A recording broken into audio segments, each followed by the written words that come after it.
Americans, citizens of America. And we believe that our responsibility is to be citizens that give back to the United States. At the same time, we also believe that we need to work and help ancient Assyria, which is now modern-day Iraq. Good evening. My name is Anakin Virani, and I am your MC for this evening.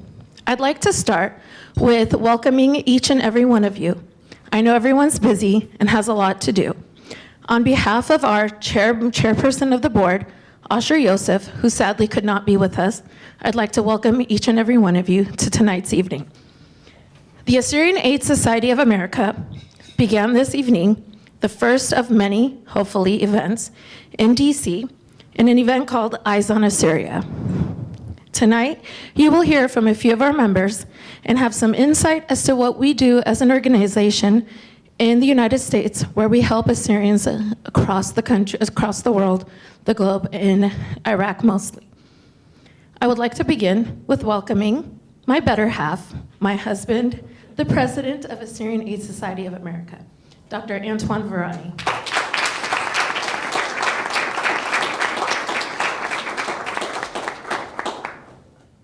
Dear organization leaders and friends, good evening.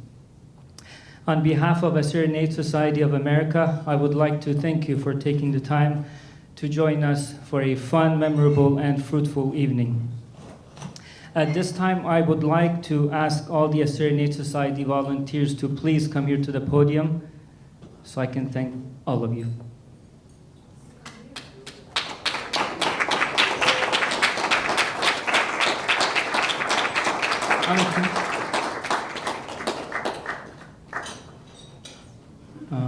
Mariam? We're going to start with Juliana Khamouche. She's from LA chapter and one of the key players in organizing this event. Juliana?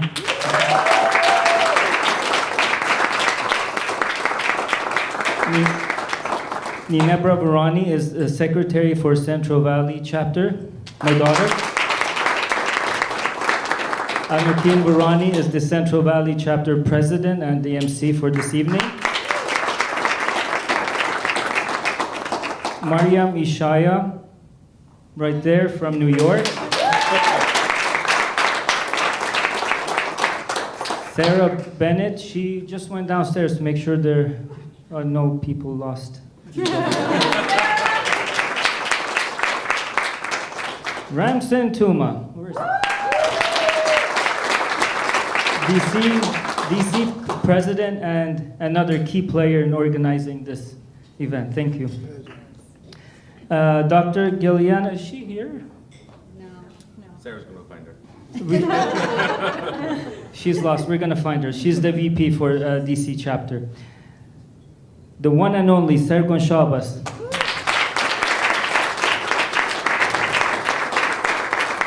He's our director and treasurer and someone we look up to every day.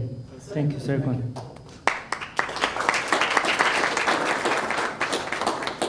Josephine Akisha. She's the director for Michigan chapter, as well as she writes grants for Assyrian Aid Society. Thank you. And I saved the best for last, Carmela Borashan.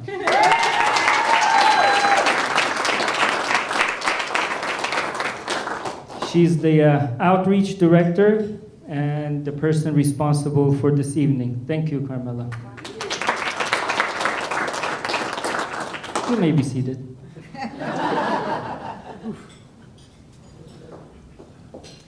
All these volunteers operate and volunteer out of 7 chapters: Santa Clara, California; Los Angeles, California; Central Valley, California; Arizona; Chicago; Michigan; and DC. And hopefully soon, New York. So if you are from any of these areas and you want to volunteer, please let us know.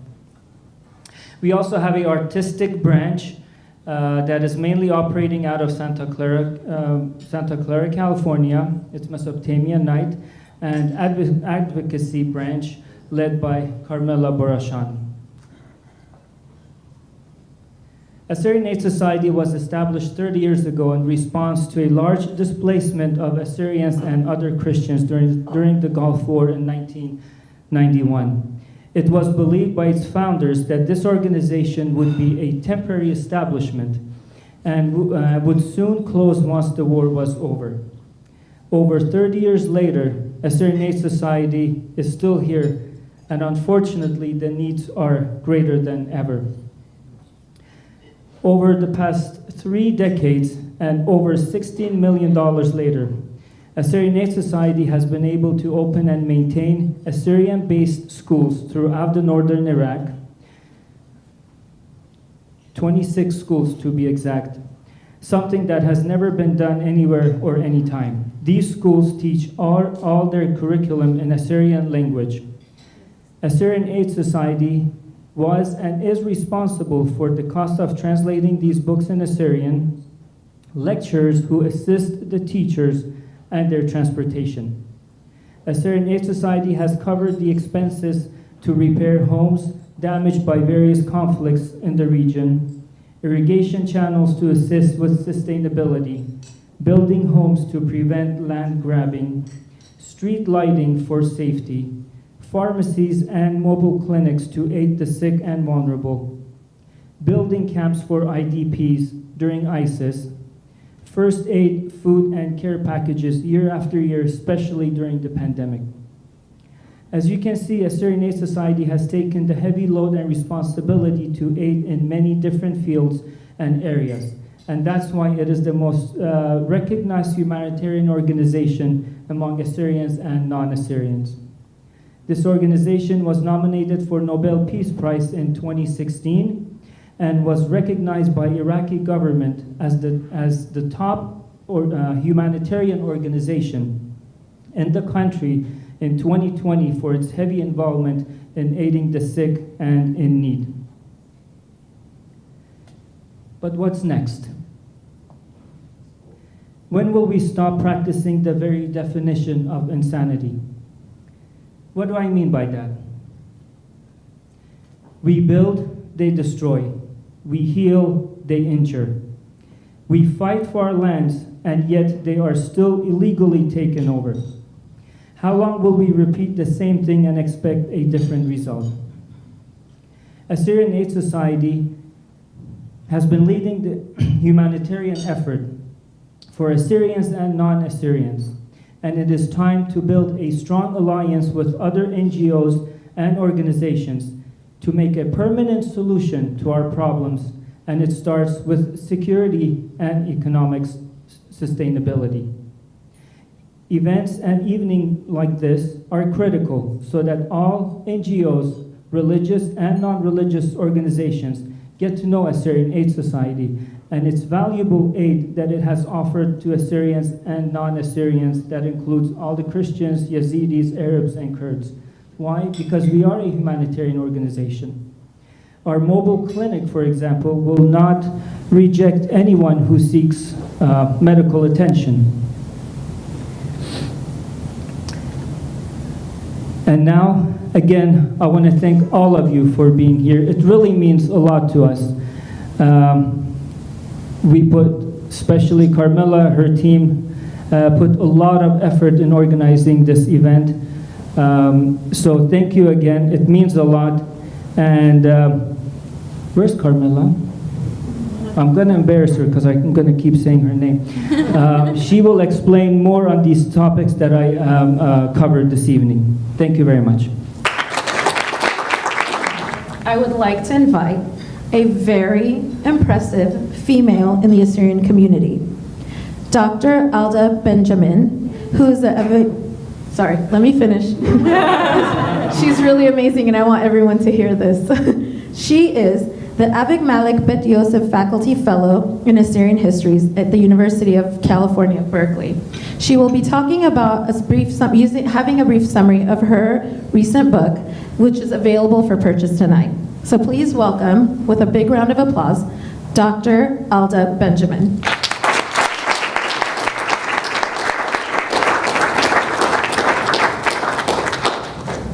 Shalom Aleichem. Shmai Tosfai. أمتي قامة لاوتن باسيمة رابط قاسي غادران تشتلا قديتهم زمن أجي من نوخن اللي قارة جورا بهدرتوخن أمان رابا قبل طيبوتها كيم داشو تاسد إلى رابا قربة من لبي وقت شولان صداني يودي أوتن باسيمة. I want to begin with extending my appreciations for the Assyrian Aid Society and especially Carmela for organizing this event and inviting me to contribute to it with a brief discussion of my book, which is unfortunately not really available for purchase, but there are flyers. I ordered copies, but they did not make it, so I apologize. But you can get flyers on the table with a discount. So I have a copy with me. Can share afterwards.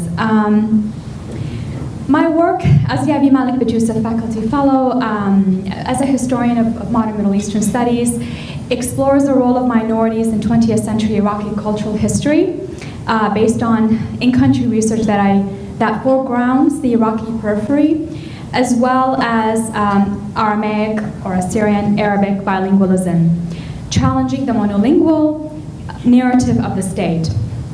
So Assyrians in Modern Iraq, Negotiating Cultural and Political Space was recently published with Cambridge University Press in February of this year. And specifically it examines the relationship between a stronger Iraqi state under the Ba'ath regime, which began in 1968, and the Assyrians. I will not define who they are, I think you know who they are, but I can take questions at the end. I conduct research in Arabic and modern Aramaic or Assyrian and use oral histories and archival documents that I discovered at the Iraqi National Library and Archives in Baghdad, as well as community-based sources retrieved from religious libraries and private collections in Erbil, Duhok, and Mosul. As a historian with interest in Iraq's minorities and particularly the Assyrian community, language is a crucial element in my work. As it weaves through various parts of Assyrian history, connecting its ancient Mesopotamian past to its Syriac Christian heritage, as well as its cultural traditions.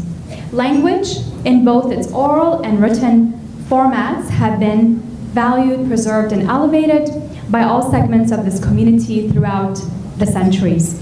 Thus, in my contribution to this event, I will address briefly 3 points: the socio-political conditions that advanced the multilingual paradigm in the 1960s and 1980s, the resulting hybridized Iraqi sphere, and the importance of accounting for and preserving multilingualism.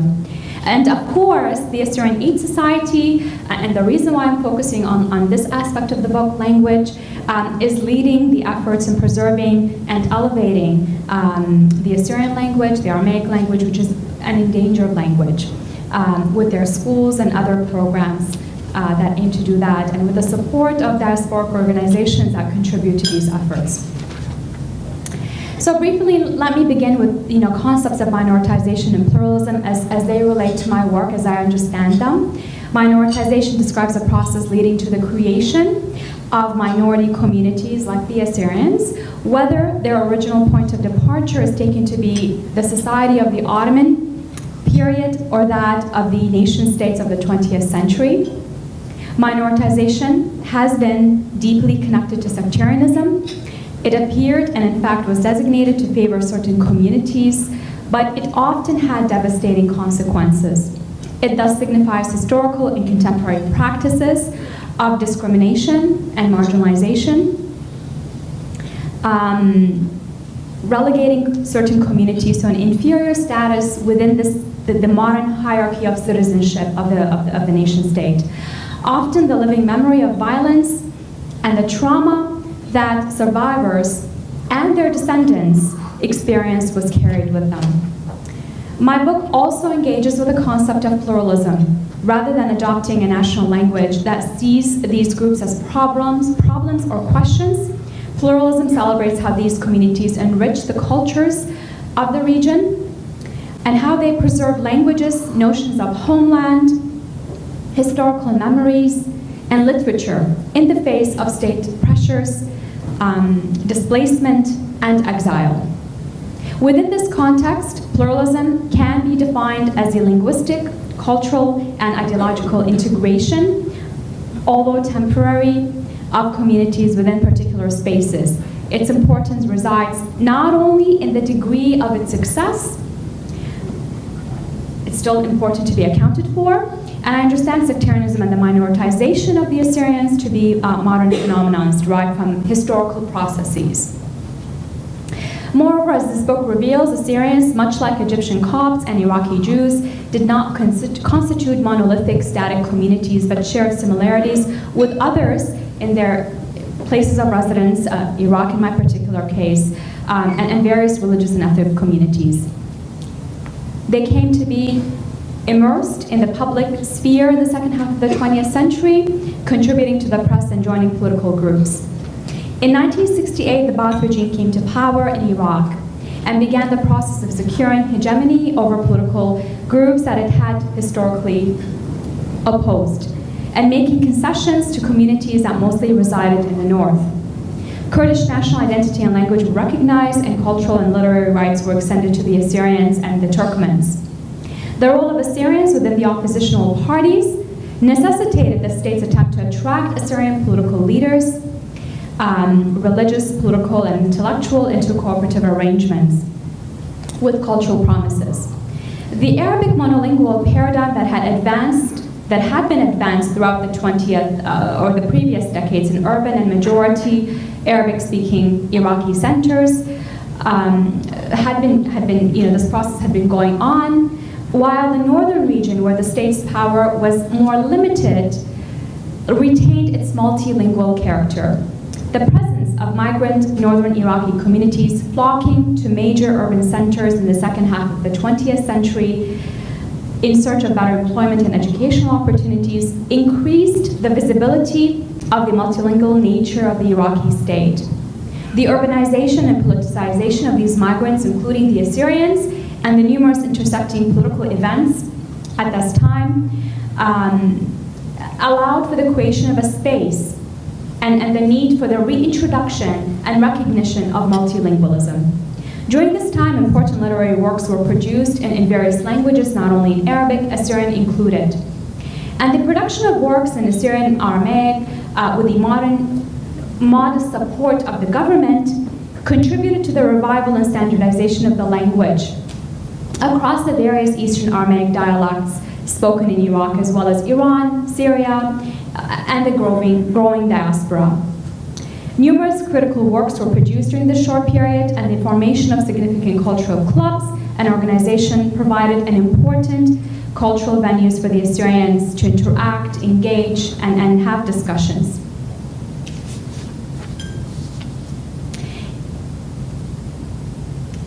Assyrian intellectuals within these clubs were often successful in subverting the state's narrative by incorporating multiple layers of meaning into their texts. As a result, the 1970s witnessed the rise of a hybridized and multilingual Iraqi cultural sphere, that it was in some sense a continuation of the pre-nationalist era that had traditionally cut across religious discourses. In this asymmetrical contact zone, language, and particularly bilingualism, became the field in which subordinate as well as dominant groups confronted each other. Language thus enabled memories to be rehearsed and expressed in the urban Baghdadi contact zone, where power relations derived from a hierarchy of citizenship marked the engagement of Iraqi intellectuals with each other and with the state.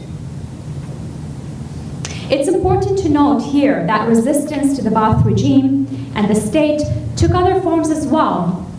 It appears in archival documents that I study and other sources, including a bishop in Mosul trying to curtail advancements by the Baathists in his parish in the early 1970s, and an 18-year-old, Shlomo Shmuel, lifting the veil from the Semel massacre with a song in 1972, to resistance to Islamic religious education of Christian students in public schools in the late 1970s, and ongoing national and political struggles against the regime. Accounting for multilingualism. The absence of certain communities from discussion, not only scholarly discussion in general, reflects often the lack of training of various personnel, academics in my field, but others in other fields, with the modern languages used by these, what became minoritized communities. Displaced communities have limited local archives, and some of these communities are creating alternative archives that allow them to collect and preserve sources relating to their own past. I am directing a project at Berkeley with the support of the Assyrian community, and also collaborating on others in Iraq to help with these efforts. But waves of displacement, starting at the turn of the 20th century, have disrupted our efforts, creating gaps in our records and in the history of this community. The lack of historical scholarship on mostly rural communities, such as the Yazidis and the Assyrians, particularly the Yazidis, a primarily oral culture, have had disruptive results. Both Yazidis and Assyrians have witnessed the destruction of their cultural sites, while the displacement of their populations has disrupted their agricultural way of life and knowledge. Rural traditions that had been preserved orally for generations have slowly begun to disappear. But some scholarship, like my own work on the Assyrians, have found ways to revisit existing sources: the press, poetry collections, works of literature, oral histories, and art, in order to gain new insights into these communities. The recognition that many of these communities were bilingual or multilingual has helped to uncover the interplays between silenced, unofficial language, between language connoting nostalgia, indigenous culture, as against the language of the state. The preservation efforts of the Assyrian Aid Society are to be really celebrated and supported because they are very important. What you do is very important. And I thank you, as somebody who studies the history of this community and as a Middle Eastern historian and scholar, for helping us fill in the gaps and helping us preserve the language and ensure a very important aspect of the culture continues. Thank you.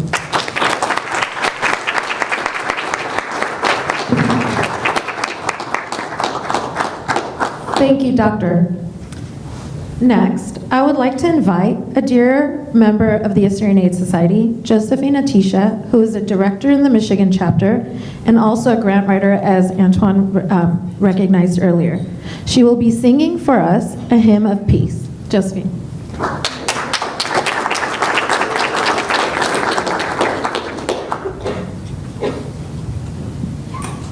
Thank you, Anakin. Okay, so Shalom Alochon. My name is Josephine Atisha. I'm one of the directors of Assyrian Aid Society.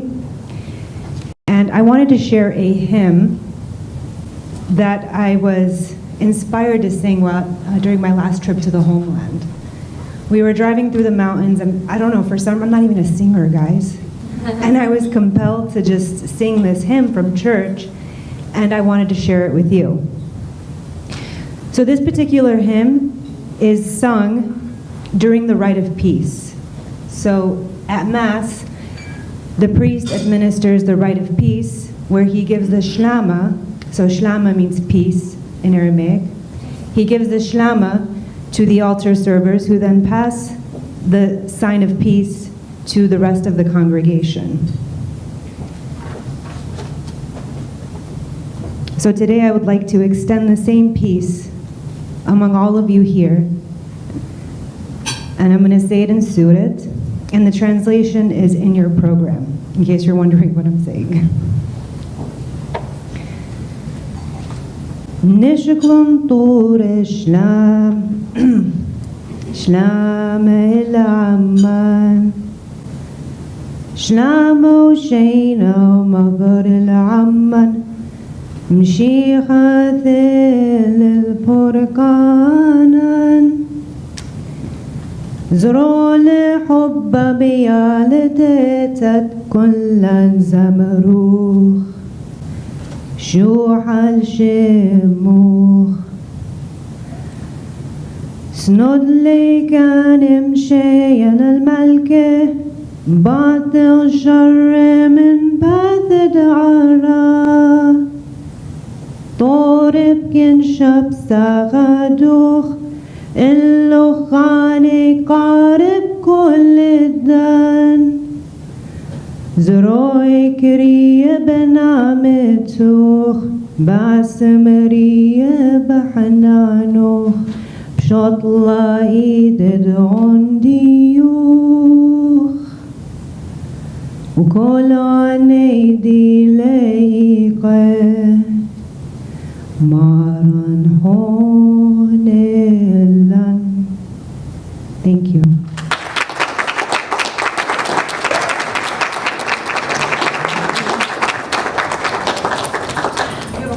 Josephine, thank you.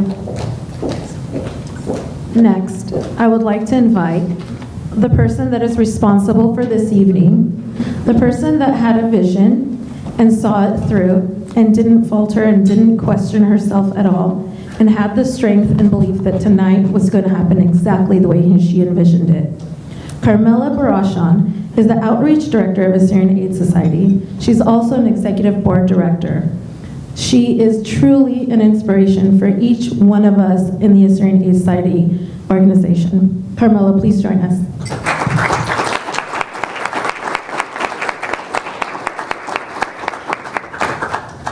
Thank you. Shlama.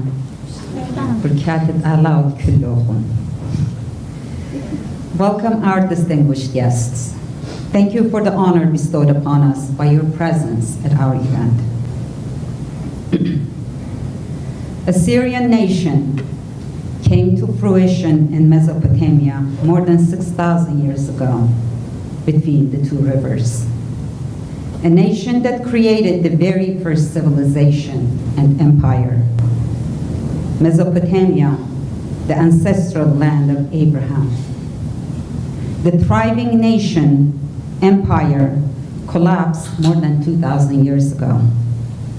This nation accepted Jesus as their savior and became the light in the dark world, and as Christians belonged to the house of Christ. They built one of the first organized and disciplined church, a church that originally developed among Assyrians during the 1st century AD in Assyria, Upper Mesopotamia, northwestern Persia, and east of Byzantine Empire. It is an apostolic church established by Apostle Thomas, Apostle Thaddeus, and Apostle Bartholomew. They spread the word, evangelized, preached, and taught the gospel from the Middle East all the way to India and China. They gave more martyrs for their faith than any other Christian nation. They knew Jesus forewarning them on Matthew 24:9. They also did give martyrs for their ethnicity, so to leave their historical lands, historical remnants, and leave behind their rich history for the local powers to claim it. They got slaughtered, forced to conversion, were mass executed, were crucified, raped, young girls were stolen, fathers got killed, and young boys were taken away for their faith or ethnicity. They lived like sheep among wolves, but kept their heads up high, knowing their faith and ethnicity was much stronger. They fought alongside of major powers during Persian Empire, Greek Empire, during World War I and II, but were betrayed multiple times by the power bees, by denying of their rights to have their own land when they were promised of it. After the Persian Gulf War, they faced death threats. Flyers of death threats were placed at their doorsteps. Churches were blown up until ISIS came and, like Nazi, put the letter N on the doors of the Christian households to locate the Nazarenes. Gave them 3 days to convert, leave, or die. They all left knowing full well that they will never denounce their faith or ethnicity. About 2.5 million Assyrians, also known as Chaldeans and Syriacs, lived in their ancestral lands in modern Iraq prior to 2003. Today, and post continuous ethnic cleansing campaigns, only 250,000 remain, even if that.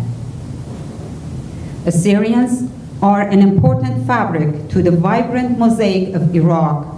However, they have been marginalized and persecuted. Assyrians are proud and resilient people who wish to remain in their deep-rooted ancestral lands as law-abiding citizens. We, at the Assyrian Aid Society, aim to support their will. This buried history of this nation of 6,000 years was discovered by archaeologists over time. They dug up the archaeological remnants for museums for showcasing. And in 2014, the discoveries were smashed, destroyed, or looted.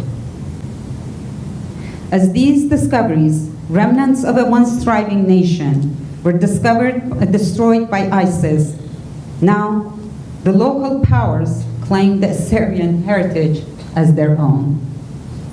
The Assyrian archaeological sites are ignored, threatened by erosion, vandalism, and urban expansion. A nation of so much history, a biblical nation with so much accomplishments, retaining their ethnicity and their Aramaic language through all their tribulation, this nation is facing its ultimate death sentence. They say when justice dies, civilization dies. Now, they are face to face with their annihilation if there is not a strong force behind them. They are struggling to hold on to their ethnicity, their lands, their rights as citizens of Iraq, their ancestral remnants, and their language due to ethnic and cultural cleansing. The rights of Assyrians are routinely ignored by both democratic constitutions of the books in Baghdad and Erbil. In a free and democratic society, all groups are reflected equally in the constitution of the land. The Assyrians lost hope in holding fair elections in Iraq and in the Kurdistan region since 2005, based on the manipulation of votes. The consistent policies and intimidations to eliminate the most vulnerable indigenous people from the region is seen by the massive land grabbing, silencing the vocal activists, lack of support for Assyrian schools, challenges with obtaining permits for their projects or buildings, lack of hiring Assyrians in the governmental positions unless part of the KDP. Obliterating Assyrian history from the history books, limiting farmers' access to their own lands per KRG directives, and so on. The local government is building houses or businesses for non-Assyrians in Assyrian villages without permission from the locals, as dictated in the official documents, in order to slowly dilute them out of the region. The struggle between Baghdad and Erbil has devastating impact on the most vulnerable indigenous minorities in northern Iraq, Assyrians and Yazidis. Turkish airstrikes in the northern Iraq region is another cause for relocation of the Assyrians in the Berber and Nala region. Socrates once said, "The secret of change is to focus all of your energy not on fighting the old, but on building the new." Assyrian people, with the help of all Assyrian humanitarian organizations that are here in this event, are pulling together to build the infrastructure, create businesses, rebuild the damaged homes and churches, support Assyrian schools, knowing well that all may be destroyed yet again. The only hope they hung on to was their representation in the parliament, which due to unfair election process lost their seats. Assyrians are the indigenous people. The land was and is theirs. They have been there before Iraq even existed, but their challenges are numerous to stay in their ancestral homeland. Journalist and author Jonathan Eric Lewis emphasized that, quote, in Iraq, in which Assyrian rights are not adequately protected, would likely not be the democratic, pluralistic society that is needed in the region. This quote is from The Betrayal of the Powerless, and the book is on the table.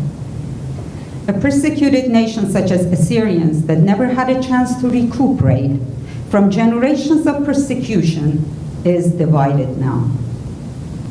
In the oppressive society, when people feel threatened, hide their identity, their thoughts, and feelings. They become divisive, backbiting, seeking self-interests. With all that though, Assyrians have worked very hard and still are to maintain their identity. The local powers play on any possible divisions for their planned policies. A house divided against itself cannot stand. Why Assyrians and other minority rights must be considered. A pluralistic society is the foundation of a democratic and resilient society. A constitution, we the people, that will prevent the tyranny. Democracy will keep a balanced society and create stability in the most unstable region of the world, and to maintain the diverse mosaic fabric of Iraq's society.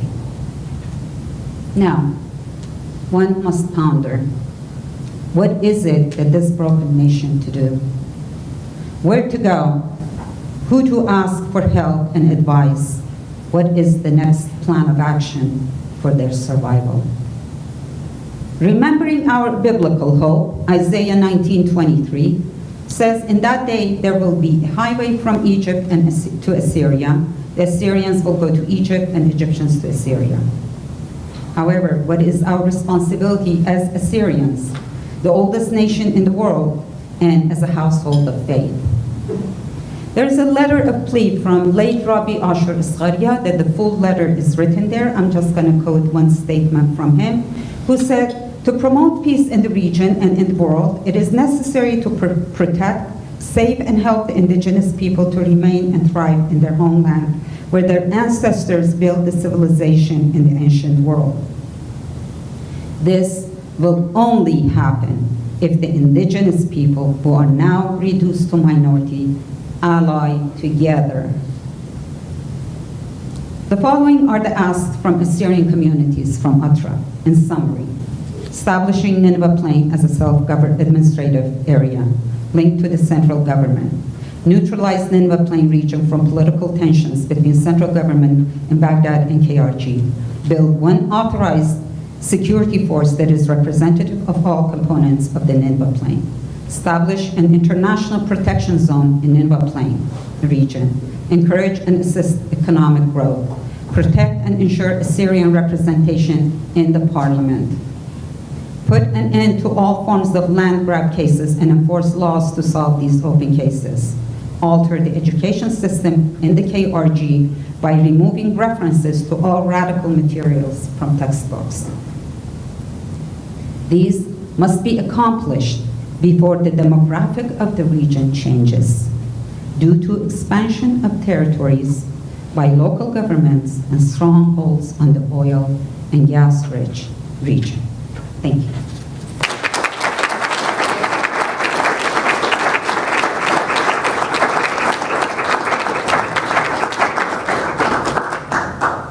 It is hard to believe that I've been a fan of our next presenter for over a decade, because if you look at her, you will see a very young, vibrant Assyrian female who's extremely talented and a blessing for us all. But I remember her first performance that I saw, I think it was 2009, and she blew me away and gave me the chills. And even today, as she practiced, she blew me away and gave me the chills. I have the honor of introducing a dear friend of the Assyrian community, and mine in particular, Leah Rose Fisher. She will be singing 2 songs for you tonight. The first is our national anthem, Rum Rama, which was written by the late Rabbi Nebu Isabey. The second is Charabit Nineveh. Please join me in welcoming Leah Rose Fisher.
سکتا هیچ خطر لا تقطق لیل شوکتا تیمون لیرا خابت نارن بناخ بیتن هیچ چندین نان میخجر می دواتان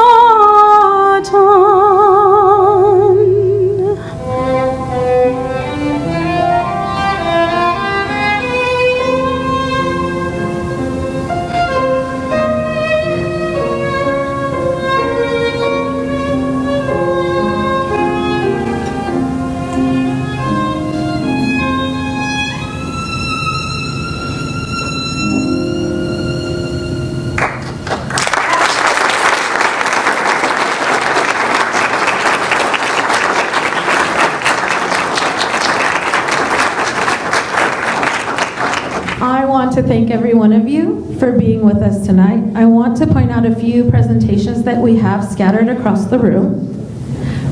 Over there on my right, we start with a PowerPoint presentation that is playing that you can look at pictures.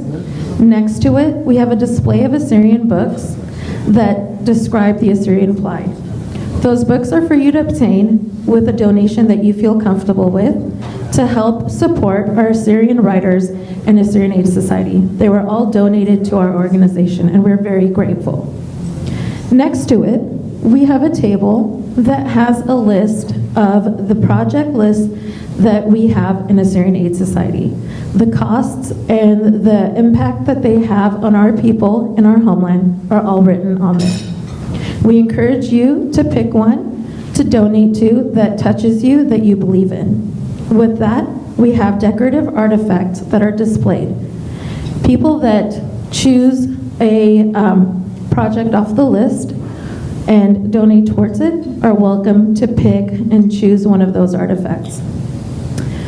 I would like to thank right now two of our very talented photographers in the Assyrian community. One has graced us with his presence. His name is Joe Snell. Please, everybody, give a hand to Joe.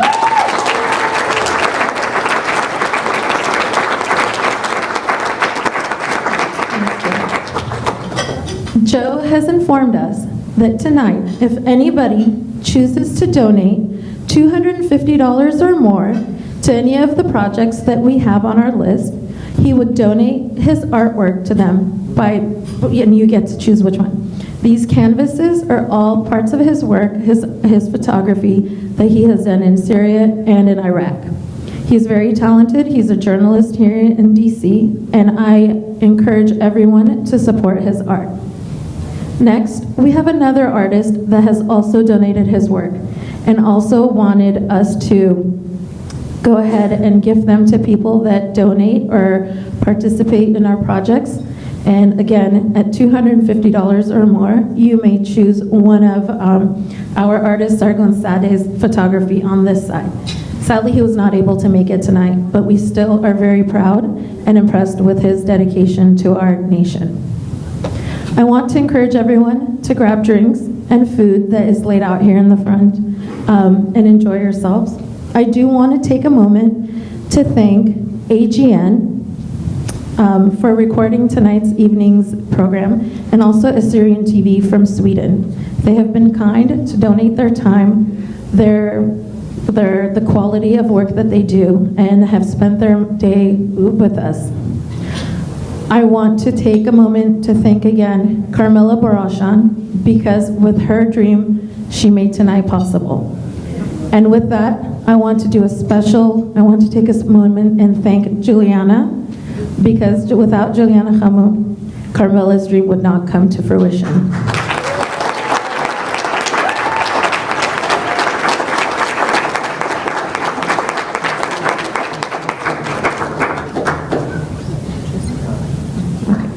So I was just informed to let you know that the key to our success as a nonprofit organization is transparency. If you join us on AssyrianAid.org, you will see how the money you donate is spent. You will see what projects we work on and the ones we complete. I encourage you each to look at that website and become familiar with it.